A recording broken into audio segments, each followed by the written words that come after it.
Have you ever felt like you're trapped in someone else's expectations?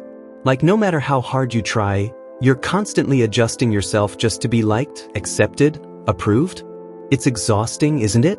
You smile when you don't want to, you say yes when your whole body is screaming no, and at the end of the day, you wonder, who am I even doing this for? That's the exact feeling that kicks off this wild and refreshing conversation between a disillusioned young man and a wise, calm philosopher in The Courage to be Disliked. And no, this isn't your typical self-help book. It's more like sitting in a late-night cafe with someone who completely shatters the way you've been thinking about life and somehow makes it feel okay. Now here's what's fascinating. The philosopher doesn't speak in motivational quotes or sweet affirmations. He challenges everything. Your trauma? Not the reason for your unhappiness. Your past? Doesn't define you. Wait, what? That's exactly what the young man thinks too. He pushes back hard. He represents all of us who felt broken by what happened to us. All of us who've said, you don't know what I've been through. But the philosopher, calm and grounded, doesn't flinch. He introduces the radical idea from Alfred Adler's psychology, teleology. Basically, it means we don't suffer because of our past. We suffer because we choose to hold on to that story. Sounds cold, right?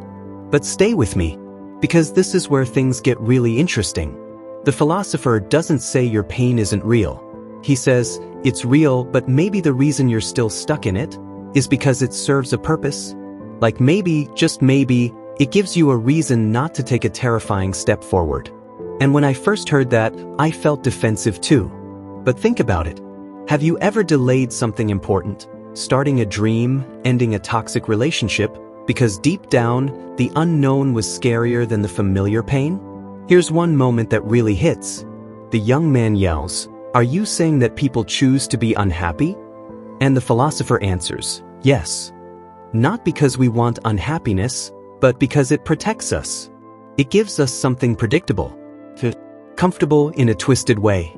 That's the heart of Adlerian psychology. And as the dialogue goes on, you start to realize this isn't an attack on your past. It's an invitation to take your power back. But let me tell you something surprising. This book isn't about becoming a rebel or cutting everyone off.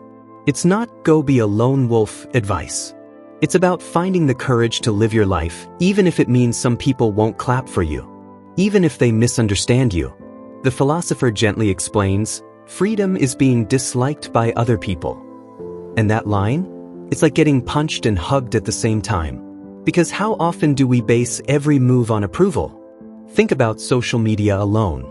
How many times have you changed a post, filtered a photo, or stayed silent in a conversation just to keep the peace? But here's the kicker. Living for other people's approval is a trap with no exit. You'll never make everyone happy.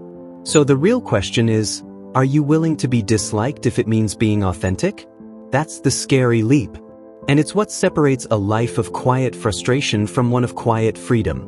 The book uses this back-and-forth conversation format that keeps you hooked. The young man throws every doubt we've all had. But what about trauma? What if people think I'm selfish? How can I be happy if I don't have love or success? And the philosopher just calmly peels those layers off. There's this one scene where the young man says, so if I don't care what others think, I'll become arrogant, right? And the philosopher responds, no, that's not courage. That's arrogance disguised as courage. Real courage is living according to your convictions without needing to drag others down or prove them wrong. And it makes you pause. Because suddenly, the whole point isn't about being bold or loud. It's about being free from the chains of validation. It's about being okay even when you're misunderstood. That's a different kind of strength. One that doesn't look impressive on the outside, but feels peaceful on the inside. Now here's where the book flips another major belief. It says that the root of almost all our interpersonal problems comes from one thing: competition. Not just in work or school, but in subtle, invisible ways. Like comparing your looks, your success, your happiness with someone else's. The philosopher calls this vertical relationships. When we view ourselves as above or below others, we create distance, envy, pride, and isolation. Instead, he suggests we embrace horizontal relationships. No hierarchy, just humans connecting equally without measuring worth. And that concept? It changes everything. Because how many of us secretly feel less than? Less talented, less attractive, less successful. And we hide it behind fake confidence or endless hustle. But what if you didn't need to be better than anyone to feel enough? What if you could just be? That's the revolutionary simplicity of this book. It keeps pulling you out of the maze of "I'll be happy when" and brings you into the now. Not the past. Not the future. Just now. But let's talk about happiness for a second. Because the philosopher says something that stops you in your tracks. Happiness is the feeling of contribution. Not money. Not praise. Not goals achieved. Contribution. Doing something, big or small, that connects you with others and makes life lighter for someone else. And you start to see how true that is. When have you felt your most alive? Wasn't it when you helped someone without expecting anything back? Maybe it was a smile, a hug, a kind word, or a silent presence. That moment where your existence made a difference, that's happiness. And yet, here's the paradox. True contribution only happens when you stop trying to prove your worth. When you stop asking, "Am I good enough?" and start simply offering who you are. That's the shift. That's the courage. And it's harder than it sounds. Because every message around us says, "You'll be loved if you succeed." But this book says, "You are enough now." You don't need to climb any ladder. You just need to stop building one. What do you think happens next? Does the young man accept this radically freeing but uncomfortable truth? Or does he cling to his pain, his story, his need to be understood? That's where the second half of the conversation unfolds, and it gets even deeper. The walls come down, the heart opens up, and a new definition of self begins to form, not based on the past, not based on others, but built on quiet courage. The courage to be disliked. So the young man, still rattled, leans back and says, "Okay, let's say I believe you. That I can choose happiness. That I don't need to be ruled by my past. But what if I'm just ordinary? What if I live my truth and it turns out to be boring or meaningless?" And that right there, that fear of being average, is something so many of us carry but never say out loud. We chase greatness not because we love the spotlight, but because we're terrified of feeling invisible, of being just someone. But the philosopher smiles gently and says, there is no such thing as a life that is objectively more meaningful than another. Meaning is something you give, not something you find. And I swear, that one line alone feels like a permission slip to breathe again. Because we've been taught that life's worth is tied to big achievements. That unless we change the world, we haven't really lived.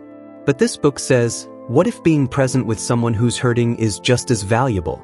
What if raising a child, creating art, growing a plant, showing kindness, what if that is enough? Now here's the beautiful twist. The philosopher introduces this idea of life tasks. He says there are 3 main tasks in everyone's life: work, friendship, and love. And the real challenge is knowing where your responsibility ends. You can do your part in a relationship, but you can't control the other person's reaction. You can offer love, but you can't demand it in return. You can support a friend, but you can't carry their emotional weight for them. And when we blur those lines, when we take on tasks that aren't ours, we invite anxiety, conflict, and disappointment. Imagine how freeing it would be to stop taking responsibility for how others see you. To stop trying to fix everyone. To stop manipulating outcomes and simply focus on your side of the equation. That's what the philosopher means when he says, do not interfere in other people's tasks. And it's not selfish, it's respectful.